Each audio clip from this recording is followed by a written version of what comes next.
இந்த பிரச்சனையில என்ன செய்ய போறோம், இந்த பிரச்சனை எப்படி முடிய போகுது, இந்த பிரச்சனையை எப்படி சால்வ் பண்ண போறோம் அப்படின்னு சில நேரம் நினைப்போம் பாருங்க. அப்படிப்பட்ட ஒரு சூழல்ல ஜனங்கள் இருக்கும்போது ஆண்டவர் சாமுவேல் மூலமா சொன்ன வசனம் தான் அது. இப்போது கர்த்தர் உங்களுக்கு முன்பாக செய்யும் பெரிய காரியத்தை நின்று பாருங்கள். அந்த ஜனங்களை, பிரச்சனையில இருக்கிற ஜனங்களை நீங்க ஓடுங்க, இல்ல போராடுங்க, அல்லது சண்டை போடுங்க அப்படின்னு சொல்லல. எப்பா நீ ஒன்னும் செய்யாத, நின்னு பாரு. சில பிரச்சனையில கர்த்தர் நமக்கு சொல்ற ஆலோசனை என்ன தெரியுமா? நீ நின்னு பாரு.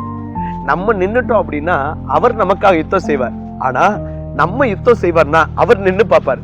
இப்ப நீங்க நின்னு பார்க்கணுமா, அவர் நின்னு பார்க்கணுமா? நம்ம தானே நின்னு பார்க்கணும். அப்ப அவர் யுத்தம் செய்வார். நீங்க சொந்து போயிடாதீங்க, பிரச்சனை அப்படி இருக்குது இப்படி இருக்குதுன்னு கலங்கி நிக்காதீங்க. தேவ சமூகத்துல ஆண்டவரை நீங்க யுத்தம் செய்யுங்கப்பா, எனக்கு விரோதமா எத்தனை மனிதர்கள் எழுப்பினாலும் சரி, நான் ஒண்ணும் செய்யல, நீங்க எனக்காய் யுத்தம் பண்ணுங்க, நீங்க எனக்காய் கிரியை செய்யுங்க அப்படின்னு நீங்க நில்லுங்க. அவர் உங்களுக்காக கிரியை செய்யறத உங்கள் கண்கள் காணும். அந்த காலத்தை கர்த்தர் சீக்கிரமா வச்சிருக்கிறார். அதனால நீங்க யுத்தம் பண்ணாதீங்க, நீங்க அமைதியா இருங்க. ஏன்னா யுத்தம் பண்ணுகிற கர்த்தர், பெரிய காரியத்தை உங்களுக்காக செய்ய போகிற கர்த்தர் உங்களோடு. God bless you.